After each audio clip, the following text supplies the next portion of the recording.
Merhaba arkadaşlar, Tülay'ın Marifetli Örgüleri YouTube kanalıma hoş geldiniz. Arkadaşlar bugünkü örgümüzü şöyle güzel krem rengi bir bebe yünüyle başlayacağım. Şöyle çok kalın olmayan bir ipimiz var. Kullanacağım şiş 3 numara. Çok güzel, harika bir model.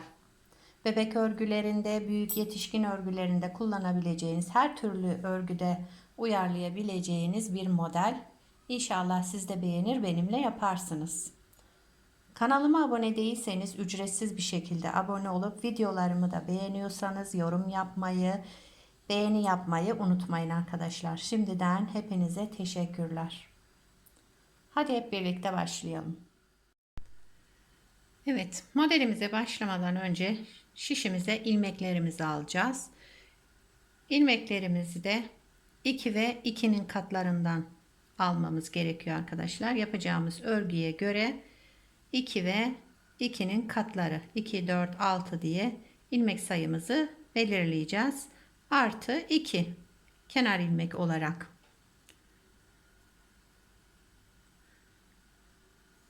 Ben şöyle küçük bir anlatım yapacağım. Onun için fazla ilmeğe ihtiyacım yok.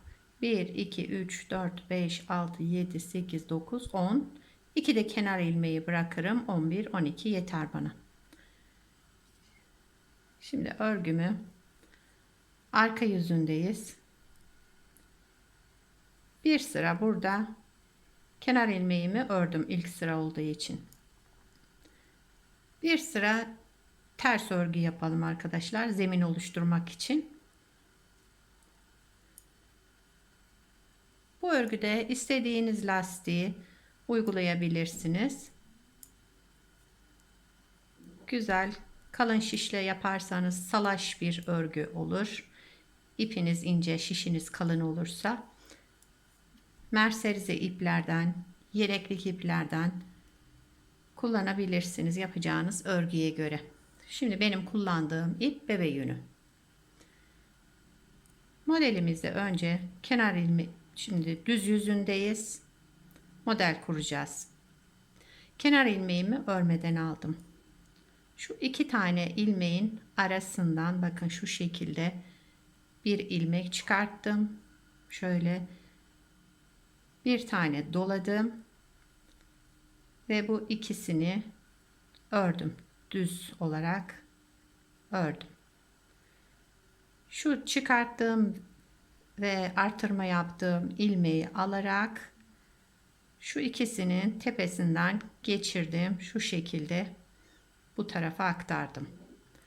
Şimdi yine aynı 2, 1, 2, ikinci ve üçüncü ilmeğin arasından şu şekilde ilmek çıkarttım. Bir tane doladım. Şu ikisini de düz örüyorum. Ayrı ayrı yani. Tekrar şu aradan çıkarttığım ikisini diğer 2 ilmeğin üzerinden geçirdim. Bu tarafa aktardım. Aynı şekilde 1, 2, 3. ilmeğin arasından bir ilmek çıkarttım. Bu şekilde bir tane de şöyle bir doladım. 2 ilmeği düz ördüm. Şu doladığım ve aradan çıkarttığım 2 ilmeği alarak bu tarafa geçirdim. Şöyle bir görüntümüz oldu. Bakın. Şöyle netleştirelim. Evet. Aynı işlemi yine yapıyoruz. 2 ilmeğin arkasından hemen bir ilmek çıkarttım. Bir tane doladım ve ikisini düz ördüm. Tekrar o artırdığım ve aradan çıkarttığımı bu tarafa geçirdim. Son kez yapalım.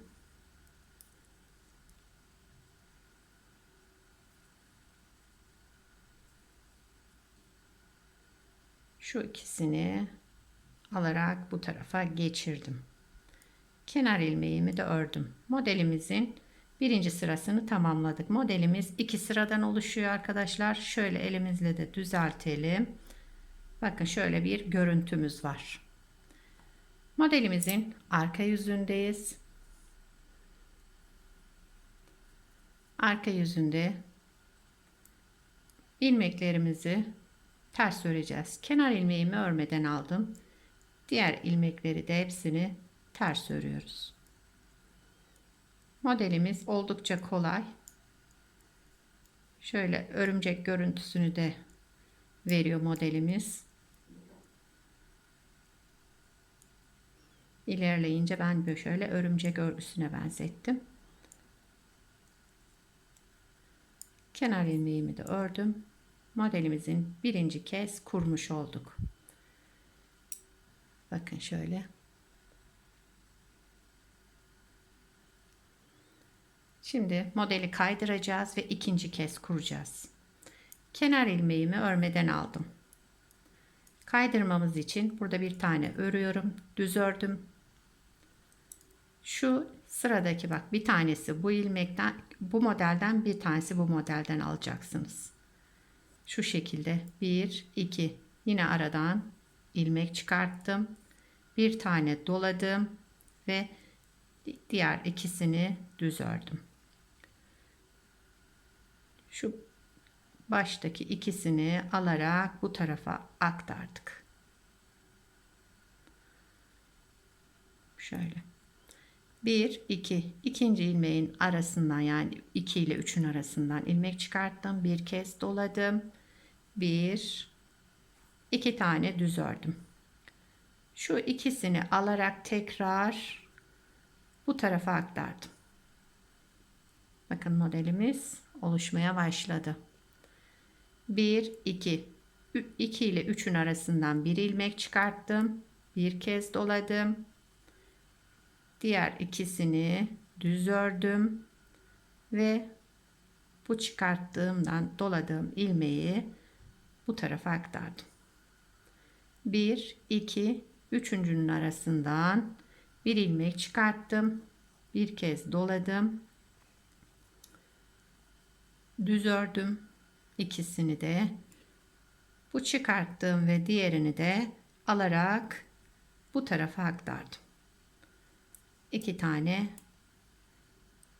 ilmeğimiz kaldı tekrar. Şu sonda kalan tek ilmeğimizi de başta yaptığımız gibi bir tane düz ördüm, bir de kenar ilmeğini ördüm. Modeli kaydırmış olduk bakın. Şimdi üçüncü kez kuracağımız zaman da ilk modelde yaptığımız gibi hemen baştaki iki ilmekten başlayacağız. Arka yüzünde de ters örüyoruz modelimizi.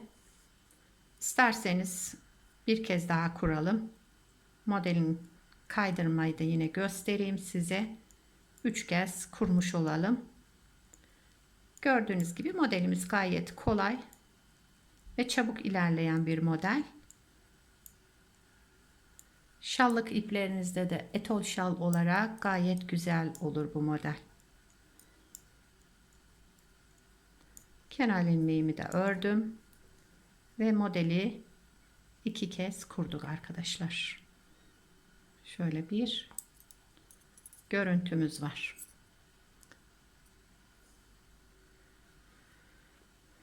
Model çıkartırken açık renk ipleri tercih ediyoruz, daha görünür olsun diye.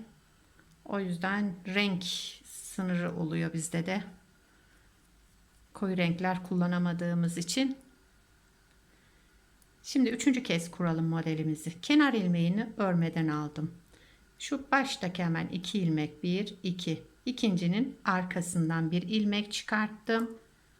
Şu şekilde bir kez doladım ve sıradaki 2 taneyi düz ördüm.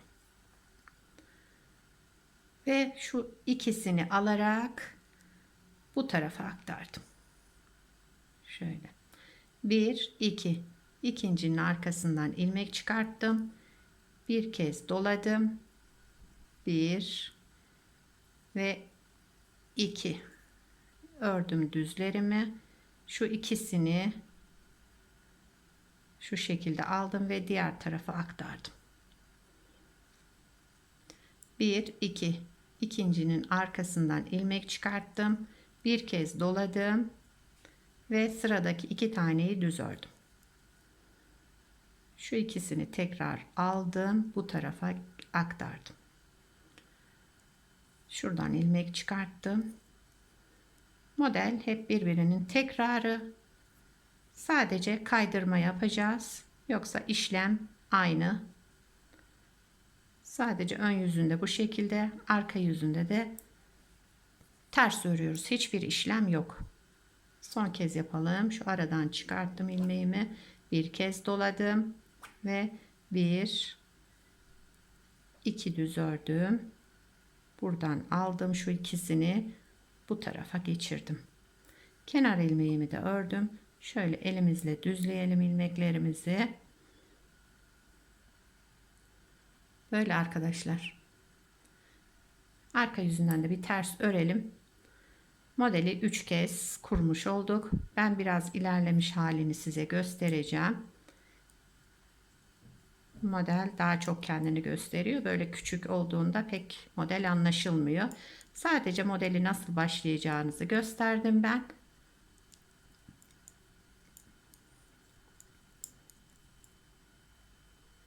Evet.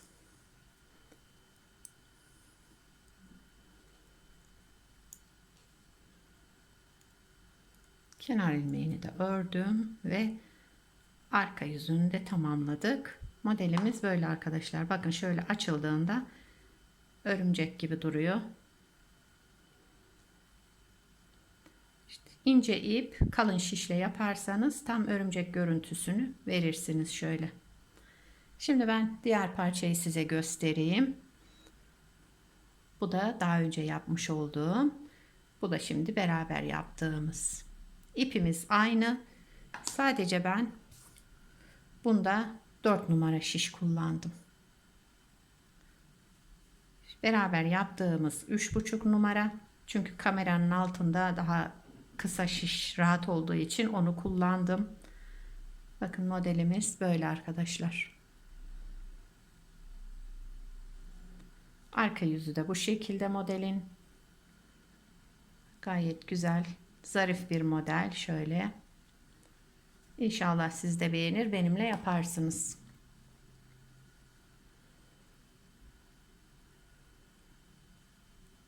Şöyle tam netleyeyim ben size. Bakın.